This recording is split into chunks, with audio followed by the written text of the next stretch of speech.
देखिए जगत गुरु तत्वदर्शी संत रामपाल जी महाराज के मंगल प्रवचन। उसका तरीका है कि जैसी भी आपने जर्सी स्वेटर पहन रखी है, उन्होंने आपका उतना प्रोटेक्शन कर ही रखा है, उतना बचाव है। नहीं तो नमूनिया वो लेता अब तो पहले। उसका इलाज ये नहीं है कि जर्सी और स्वेटर निकाल के फेंक दे।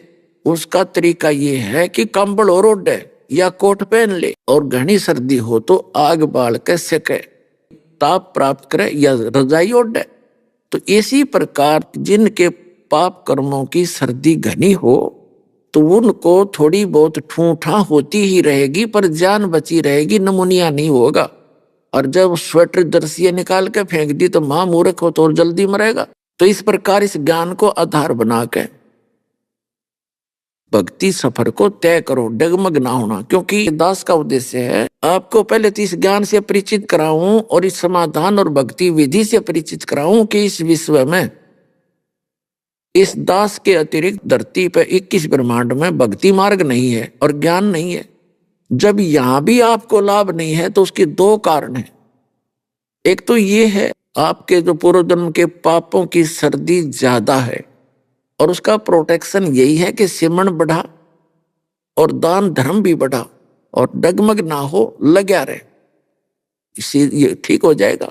दूसरा कारण ये है कि आप कोई गफलत कर देते हो, आपका कनेक्शन कट गया होगा, पुनरुपदेश लेवे, अपनी गलती स्वीकार करे, भविष्य में गलती नहीं करे। जैसे कनेक्शन कट जाता बिजली का, पावर का, तो वो पावर अपना काम थोड़ी करेगी आपके घर पर, ना पंखा चले, ना मोटर, ना चक्की, तो वो बात बिगड़गी।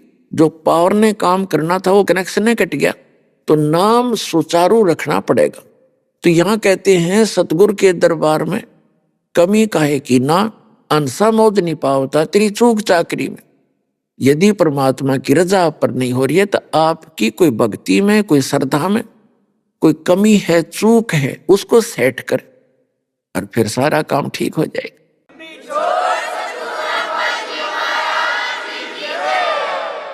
अब क्या बताते हैं कि लोहे के साताव जात है काया देश राही, और दुगने तिगने किए चौगुने किन्हु मूल गवाही।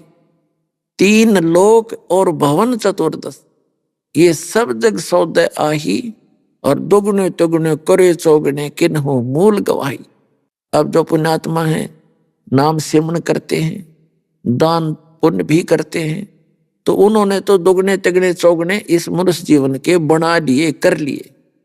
और तो इसके विपरीत कर रहे हैं, सतभक्ति करते नहीं, गलत संतों के फंसे पड़े हैं, और या कति भक्तियां नहीं करते, अपना जो पूर्व का जन्म का संस्कार से प्राप्त है उससे में मस्ती मार रहे हैं, तो वो अपना जीवन नाश कर रहे हैं मनुष्य का। फिर क्या बताते हैं, जब आप संसार छोड़कर जाओगे वहां पर यम के दूत ले जाएंगे आपको पकड़कर, जो भक्ति नहीं करते और जो सत भक्ति करते हैं परम संत से पूर्ण परमात्मा की, तो वो जाएंगे जहाज में बैठ के, विमान में बैठ के। कबीर साहब कहते हैं आए हैं सो जाएंगे, राजा रंग फकीर, एक सिंहासन चढ़ के जाए, एक बंधे जात जंजीर। मृत्यु तो सबकी होगी डेफिनेट, लेकिन उस मृत्यु में गणांतर होगा। एक तो जहाज में बैठ के जाएंगे परमात्मा के विमान में, और एक अपराधी की तरह यम के दूत जैसे पुलिस वाले बांध कर ले जाते हैं, पकड़ कर हथकड़ी लगा कर ले जाते हैं, ऐसे बंद कर जाएंगे, तो बहुत अंतर हो जाएगा। तो क्या बताते हैं परमात्मा कि वहां जब धर्मराज के दरबार में आप जाओगे तो वहां वो धर्मराज आपसे पूछेगा कि भी जिस दिन तू यहां से गया था मानव शरीर प्राप्त करके, आपको कितना सतर्क किया था कि भाई पहले बहुत गलती करके आए हो तुम, मनुष्य जीवन प्राप्त करके भक्ति ना करी, अन्य क्रियाओं में जीवन नाश करके आगे तुमने बहुत पशु पक्षियों के शरीर भोगे, और अब के ये गोल्डन चांस है, एक स्वर्ण अवसर होता है मनुष्य जीवन का और भक्ति करना। और आप भी कह रहे थे जी बस ईब के पीछे गलती बनी सो बनी, आगे नहीं करेंगे। फिर वापस जाकर जब धर्मराज के दरबार में ये खड़ा होता है, इसका अकाउंट होता है भले और बुरे का, पुण्य और पाप का, भक्ति का, तो उस समय इसका वहां पर थैला खाली होता है। और भक्ति वाला और पापों वाला फल होता है। तब धर्मराज उससे पूछता है, भले मानस, ए भली आत्मा, जब आप यहां से गए क्या वचन देकर गए थे? और जब मां के गर्भ में ये प्राणी होता है बच्चा, 100 बार याद करता है भगवान को दिन में, हे परमात्मा इस नरक से निकाल दे, हे भगवान आपकी भक्ति किया करूंगा। क्योंकि मां के गर्भ में इस बच्चे को पूरी चेतना होती है अपने पहले और पिछले जन्मों की, और आने वाले जन्म में जो भी कष्ट उसको उठाने हैं। तो ये वो बार बार कहता है, भगवान पीछे गलतियां बहुत करी मैंने, अब के आपने दया करी है मनुष्य जीवन, एक तो मेरा शरीर स्वस्थ ज्यों का तुम बाहर निकले, कई तो बच्चे वहीं मर जाते हैं गर्भ में, उसकी और नाड़ उलझ गए, कोई और किसी कारण से रोगी होके मर जाते हैं, उनका इतना ही संस्कार बकाया होता है। तो कहते हैं फिर परमात्मा से वहां तो अर्ज करता है, मुझे बाहर निकाल और आपकी भक्ति किया करूंगा। बाहर आते ही भूल जाता है, तेरे को सपने में भी भगवान याद नहीं आता। तो ये क्या कहता है जी, बाहर आते ही हमें भूल पड़ जाती है, पता नहीं भगवान की कैसी माया है जिस कारण से मैं भक्ति नहीं कर सका। तो परमात्मा उसकी वो फिल्म चलाता है, वो वीडियो ऑन कर देता है, कोई ना कोई भक्त, कोई बहन, कोई रिश्तेदार, रिलेटिव, नाती उसको समझा रहा है कि भाई भक्ति कर ले, मनुष्य जीवन बार बार नहीं मिलता। और सु अवसर प्राप्त हुआ है विश्व में आज के दिन सतलोक आश्रम के अंदर, चल तू नाम ले ले। क्योंकि पहले भी परमात्मा आते रहे हैं, जैसे परमात्मा कबीर जी बताते हैं, चारों युग में संत पुकारे कूक कहा हम हेल रे, और हीरे माणक मोती बरसे ये जग चुगता ढेल रे। प्रत्येक समय में परमात्मा कोई ना कोई परम संत रखता है, और उसकी बहुत महिमा भी होती है, बहुत से सुख भी होते हैं, और स्वयं भी परमात्मा आते रहते हैं। लेकिन हम भक्ति ना करके कोई तो काना पे टाल देता है, फिर देखेंगे अब अभी कोई भक्ति का समय थोड़ा ही हुआ है, अभी तो हम जवान हैं, बुढ़ापे में भक्ति करेंगे। बुढ़ापे में भक्ति कर ली जी जानेगा, जिसे बुढ़ापे में भक्ति करोगे, कदे आंख बनवानी, कदे सिर में दर्द, कदे दांत निकलवाने हैं, कभी सारा शरीर कमजोर हो जाता है, बुरा हाल हो जाता है जीव का। कहते हैं जिनको बचपन से ही भक्ति मिल रही है उनकी तो पुनों का कहना ही क्या है। और ये बुजुर्ग भी दुख ना माने, कदे न सोचे भाई क्या बनेगा, हम तो बुढ़े हो गए, भक्ति ना बने ना, भक्ति अब भी बनेगी। लेकिन जो बिल्कुल भक्ति नहीं करते उनके विषय बताया जाता है कि वो न्यू सोच के चलते हैं कि बुढ़ापे में देखेंगे, फिर देखेंगे। और भक्ति का कोई टाइम थोड़ा होता है। छोटी उम्र के 3 वर्ष का बालक खूब बोलने लग जाता है। वेद में भी प्रावधान है कि 3 वर्ष के बालक को परमात्मा के नाम की शिक्षा पर लगा देना चाहिए। तो हम 3 वर्ष के बच्चे को प्रथम मंत्र दे देते हैं, उसके शुभ कर्म बनने शुरू हो जाते हैं।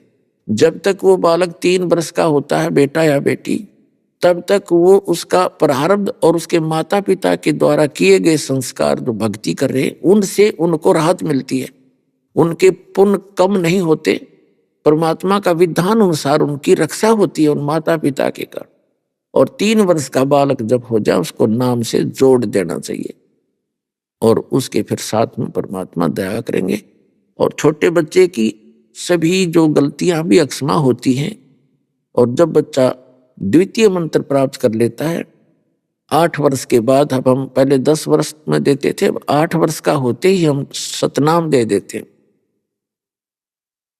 तो उसको माफी होती है और उसको सतर्क रखे, नाम खंड ना करें। क्योंकि थोड़ा थोड़ा जब वो समझदार होता जाता है उसको इस मार्ग से डराए और फिर इस मार्ग पे लगा रहे, तो फिर उसको सतनाम दे दिया जाता है।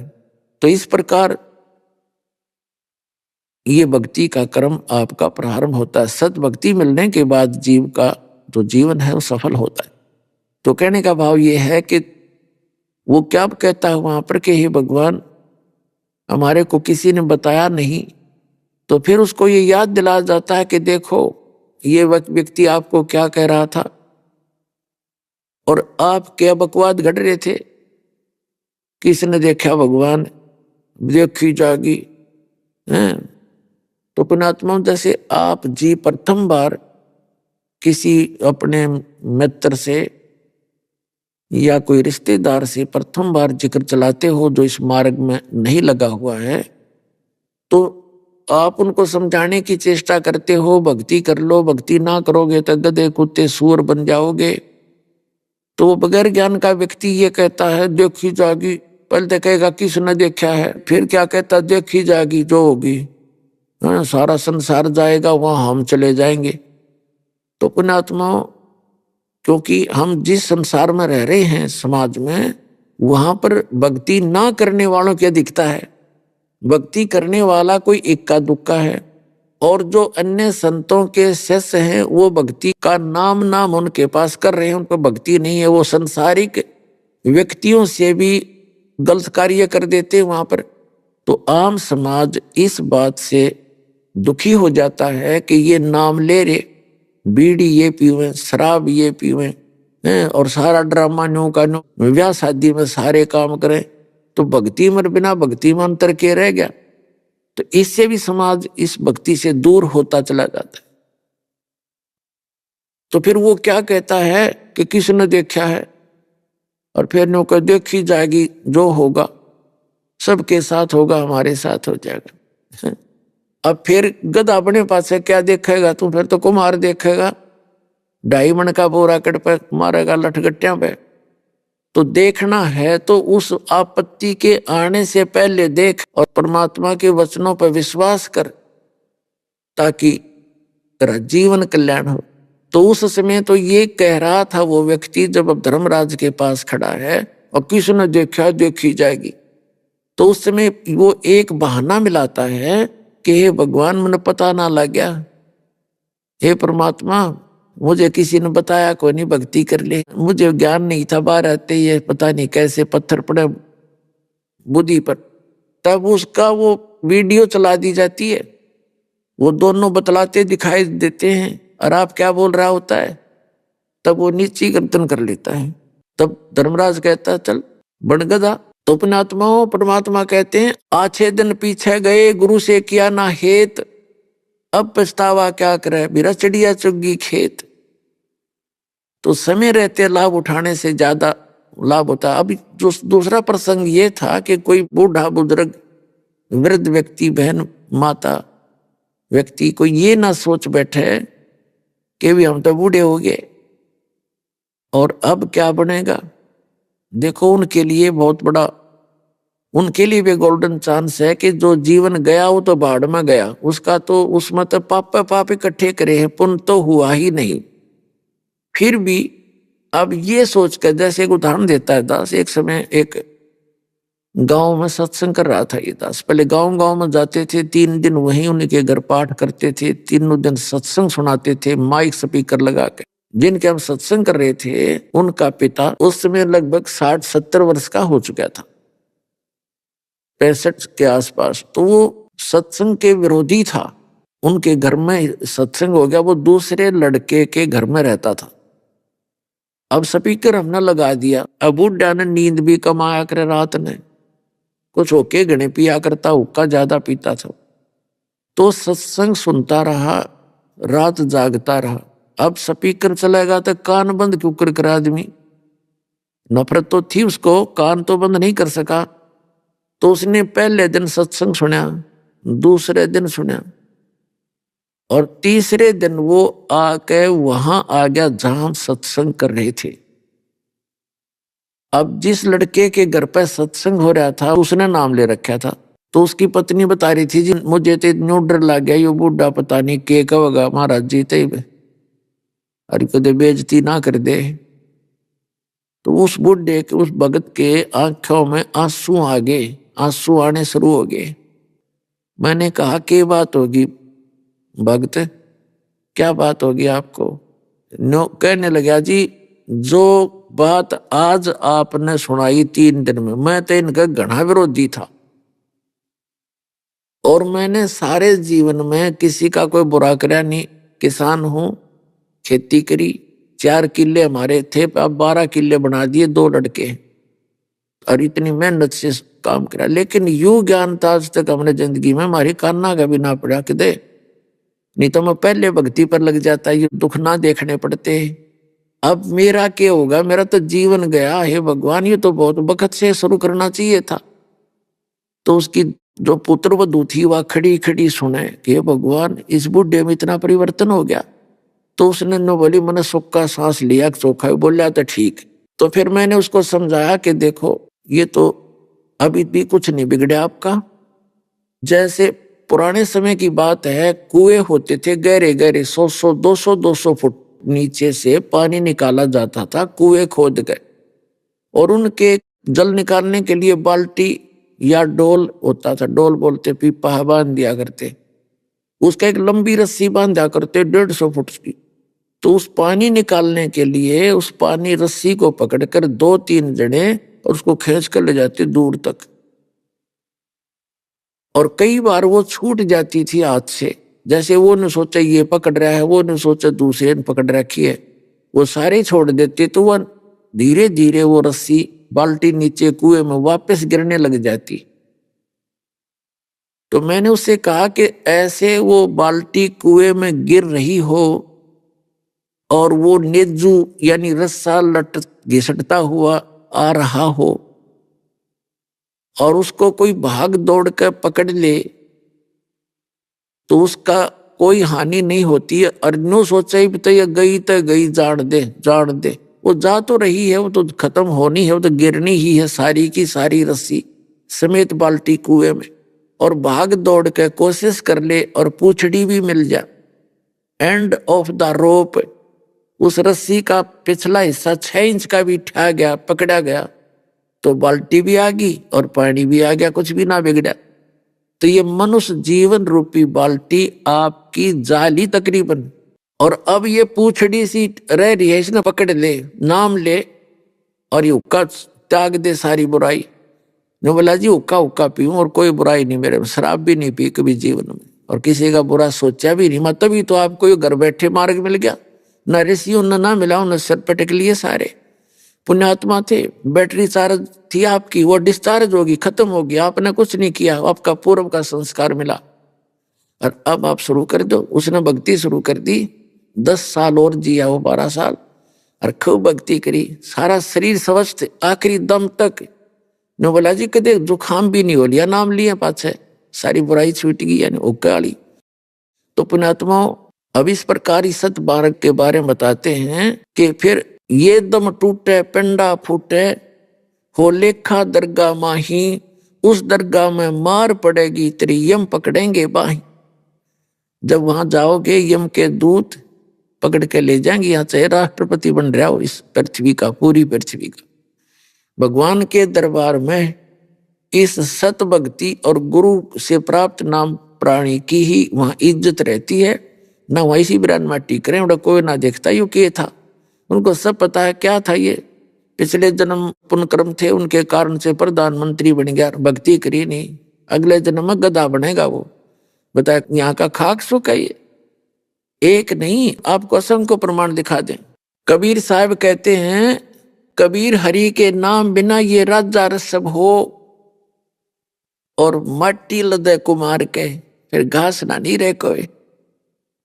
पुण्यात्माओं, जब हमें ये ज्ञान होगा कि सचमुच जो ज्ञान हमें दिया जा रहा है ये सारी सत्य हैं, तो तब हमें उस बात की दृढ़ता होगी और बुराई छूटेंगी, भगवान में रुचि बढ़ेगी। आपको एक थोड़ी सी झलक दिखाते हैं कि जो भक्ति भी कर रहे हैं और पूर्ण परमात्मा की भक्ति उनको मिली नहीं, और जैसे जिस स्तर की वो साधना करते हैं और सच्ची लगन से करते हैं, फिर भी उनके जन्म और मृत्यु का यो दीर्घ रोग नहीं कटता। और हमारा उद्देश्य है इस परमात्मा कबीर जी का, जो हमारे सब के मालिक हैं, पूरे विश्व के सभी प्राणियों के वो एक ही मालिक, एक ही मात्र परमात्मा हैं, हमारे पिता हैं, हमारे जनक हैं, हमारे दुख में दुखी होने वाले वही हैं। तो उन्होंने ही आकर के हमें ये ज्ञान दिया है कि जो ये सत भक्ति आप नहीं करोगे, जो मैं बताने आया हूं, परमात्मा कहते हैं कबीर जी, उसके अतिरिक्त आप किसी भी सतर्की से सच्ची लगन से भक्ति कर रहे हो तो भी आपका जन्म और मृत्यु का रोग नाश नहीं होगा। जैसे श्रीमद् भगवत गीता अध्याय नंबर 2 के श्लोक नंबर 12 में, अध्याय नंबर 4 के श्लोक नंबर 5 और 9 में, गीता अध्याय नंबर 10 के श्लोक नंबर 2 में गीता ज्ञानदाता कहता है कि अर्जुन तेरे और मेरे बहुत जन्म हो चुके, तू नहीं जानता मैं जानता हूं। फिर गीता अध्याय नंबर 8 के श्लोक नंबर 5 और 7 में ये कहता है कि मेरी भक्ति कर और युद्ध भी कर और मुझे ही प्राप्त होगा, तू चिंता मत करे, शोक ना करे।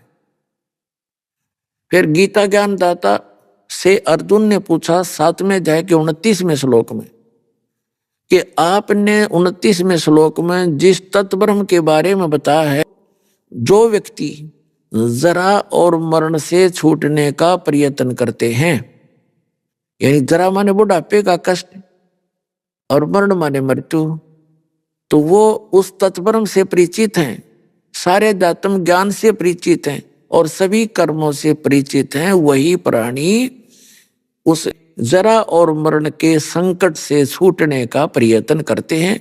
इस संसार की किसी वस्तु की वो डिमांड नहीं करते, इच्छा नहीं रखते।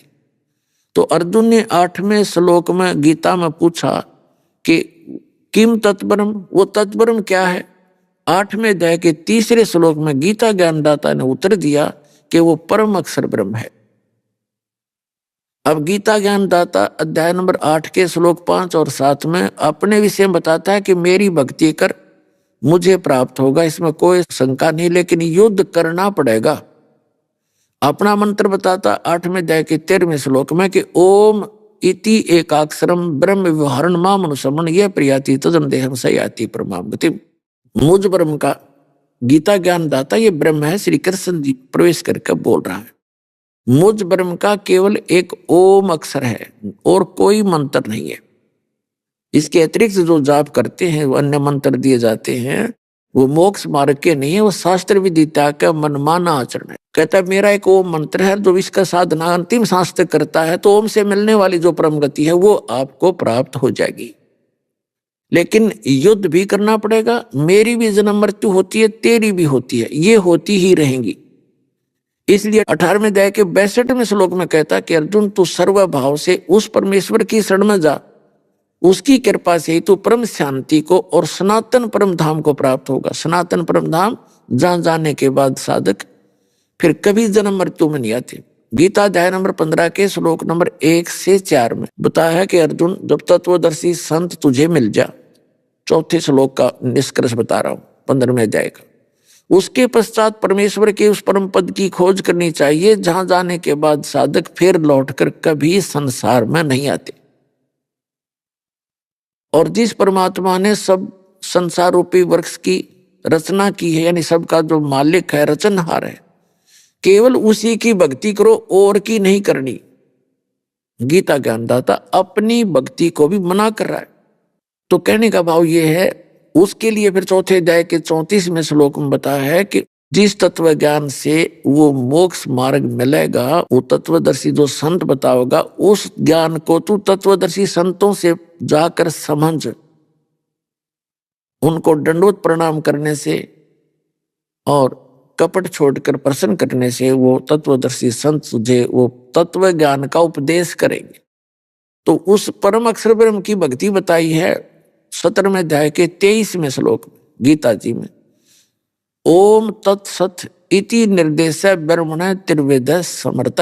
ब्रह्मण माने सचिदानंद घन ब्रह्म का, यानी परम अक्षर ब्रह्म की साधना 3 मंत्र से होती है, उसकी प्राप्ति। ओम तो सीधा ही है ब्रह्म का, इसको सरपुरुष भी कहते हैं ब्रह्म को, और तत् है ये सांकेतिक है, सत भी कोड वर्ड है सांकेतिक। ये दोनों मंत्र इस विश्व में पुण्यात्माओं किसी को ज्ञान नहीं, इस दास के अतिरिक्त। ये परमात्मा ने दया बख्श रखी है आपके ऊपर, और ये पूर्ण मोक्ष मार्ग है। ये किसी के पास विश्व में है नहीं, तो अन्य का मोक्ष हो ही नहीं सकता। चाहे वो कितनी बात बनाओ और कितनी भक्ति कर रहे हो। तो यहाँ बताया है कि सर्वभाव से तू उस परमेश्वर की शरण में जा, उसकी कृपा से तू परम शांति को, सनातन परम धाम को प्राप्त होगा। और 15वें अध्याय के 4थे श्लोक में बताया गया कि उसके पश्चात परमेश्वर के उस परम पद की खोज करनी चाहिए, जहां जाने के बाद फिर कभी जन्म मृत्यु नहीं होती।